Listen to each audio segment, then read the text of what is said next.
Kia ora everyone, and welcome back to Civilization 6. Today I'm going to cover the New Frontier Pass. This is my full review of the New Frontier Pass now that we have seen every single one of the 6 packs inside of the pass. I can give my full review. This video will be broadly split into 2 parts. The first part I'll cover what is actually in the New Frontier Pass, right? What do you actually get from it? What does it involve? And then the second part of this video will be my analysis of it. Is it worth the cost? How much is it worth? Who should buy it and who shouldn't? What it does well, what it tried to do well, and maybe what it doesn't do so well, and then my final closing thoughts. So let's crack into it. But one first and final thing I'll mention before I begin, if you're looking for more of a breakdown of how does the New Frontier Pass compare to other DLC packs like Gathering Storm within Civ 6, or a more broader comparison of the Civ 6 DLC compared to other titles within the franchise, check the links in the description and cards on screen. Without any further ado, let's cover the New Frontier Pass itself. So, over the last roughly 9 months, from May 2020 until March 2021, the makers of the game released 6 different DLC packs, micro DLC packs within the New Frontier Pass. It was designed to be a system that would deliver micro DLC across the span of 9 months. The New Frontier Pass retails for $39.99 US, and it does include all 6 of those packs. You can also buy individual packs from within the pass separately for somewhere between $4 and $8 US at retail on Steam. Prices may vary if you're choosing to buy it elsewhere. So what was actually in it? Well, we had 6 packs. The first pack came out in May. It was the Maya and Colombia pack. It included 2 civilizations and the Apocalypse game mode, as well as some wonders, city-states, and resources. That was quite a good pack. Secondly, in July, we had the Ethiopia pack, which also gave the Secret Societies game mode, and also a new district, the Diplomacy Quarter. The third pack was Byzantium and Gaul. It also included the Dramatic Ages mode, which basically made Golden Ages more powerful and Dark Ages more terrifying. Also, we got 2 wonders and the Highlands map. The fourth pack, the Babylon pack, added Babylon, Civilization, and the Heroes and Legends game mode, which was quite an interesting one. It added 12 sort of powerful hero units that were based on history and myth, and you could sort of bring them into your civilization and get their unique sort of combat bonuses or societal bonuses. This pack also fleshed out the Great People feature of Civ 6, adding 24 more Great People, and 6 city-states too. The fifth pack, which was the first pack that came out in 2021, was the Vietnam and Kublai Khan pack that added Vietnam to the game and an additional leader for China and Mongolia.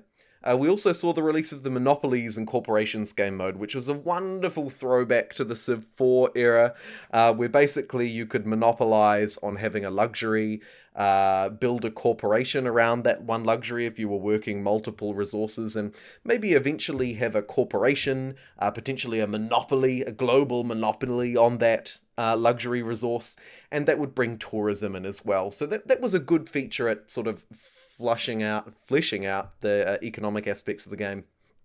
And finally, in March 2021, breaking news at the time of recording, we saw the Portugal expansion pack, which also gave us the Zombie Defense game mode, a hilarious take which basically turns barbarians into zombies, and every time they get a kill, the unit that they kill adds another zombie instead of just dying. Really fun. And so overall, that's what the New Frontier Pass brought to the game. It made Civ 6, I would say, a more fleshed out experience. If you own all of this DLC, you'll have access to some 50 different civilizations or leader combos to play with. All sorts of city-states and wonders and additional, say, map types or great people. You know, overall it added a whole load of different layers of micro DLC into the game that collectively really rounded out the experience of Civ 6. So now that we've spent roughly the first 5 minutes of this video covering what the new Frontier Pass was, now I'd like to delve into my analysis of the new Frontier Pass, and that will be the second part of this video. So let's crack into it at the 5-minute mark, my analysis. Overall, as I've said, I think that the new Frontier Pass adds so much depth to the game. It is probably a better model than the previous micro DLC model of releasing, say, one civilization for $5, right?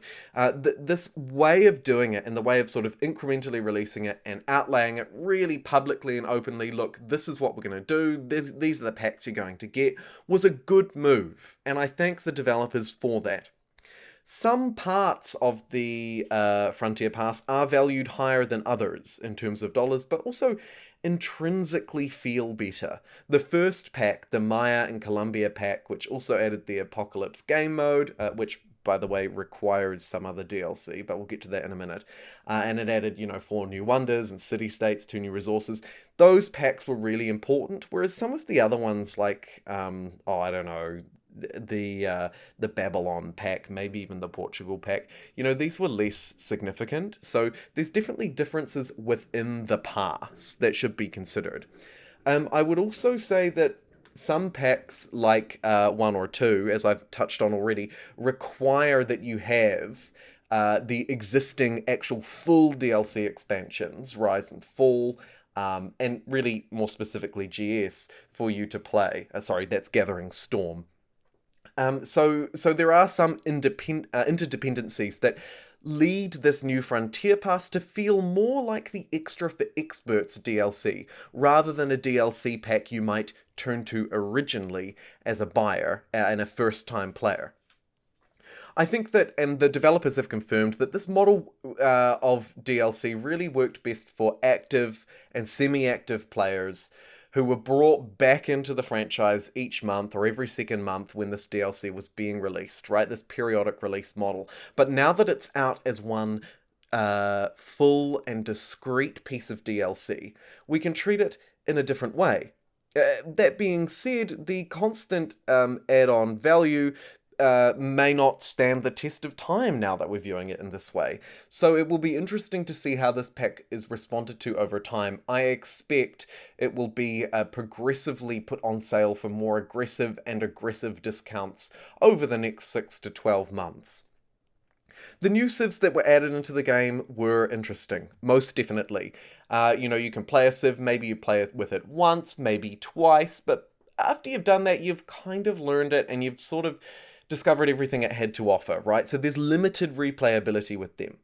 But I do think that the addition of extra game modes is what will provide the most value over time to semi-active or active Civ players. These can be played again and again with a whole variety of different Civs and different scenarios and maps, alone and then with friends. They add a real dynamicness to the game, particularly because, as I've demonstrated in this video V-roll, you can see that you can turn certain ones on and off. You can have them all on for absolute madness, or certain ones, you could turn on, say, zombies and the, maybe the dramatic ages mode, but leave the rest off. So there's a lot for you to play with, and I would encourage you to sort of turn different ones on and off and find combinations that work for you.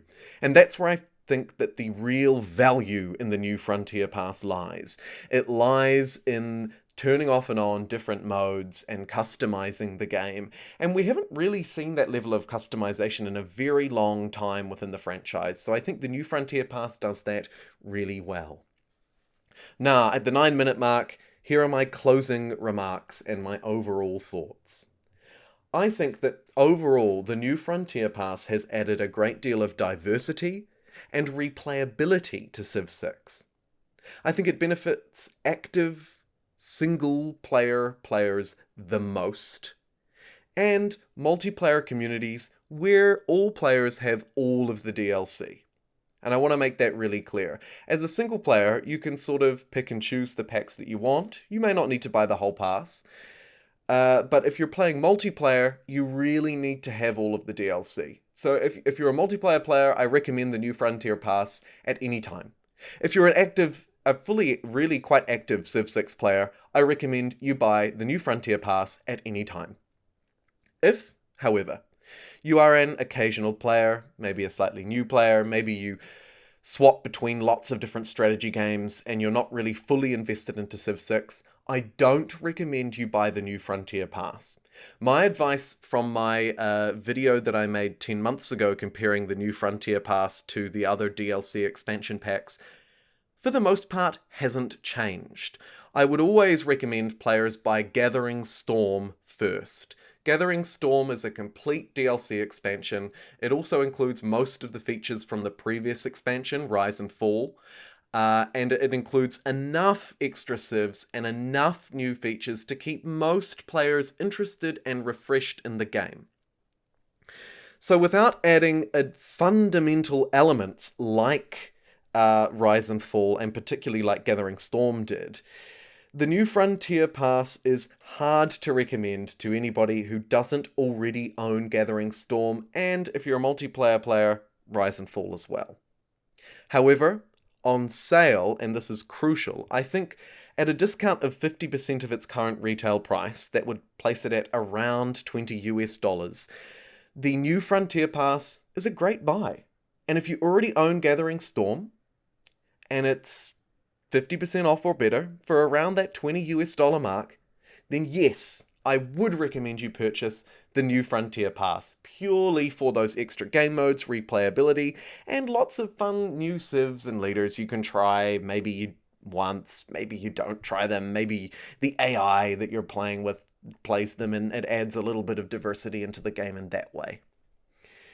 In summary, buy it on sale, but only if you've got Gathering Storm already. That's been my full review of the full New Frontier Pass. I covered everything that was in the pass and my full analysis. If you enjoyed it, please do like and subscribe. We're a rapidly growing community and we'd love to have you on board. Also, those other 2 reviews that I mentioned in the start, the full breakdown of the hot mess that is the New Frontier Pass and the Platinum Edition and all sorts of DLC, is the first link in the description. And then my wider comparison of Civ 5 versus Civ 6 will be down there as well. Thanks so much for watching, and I'll see you next time.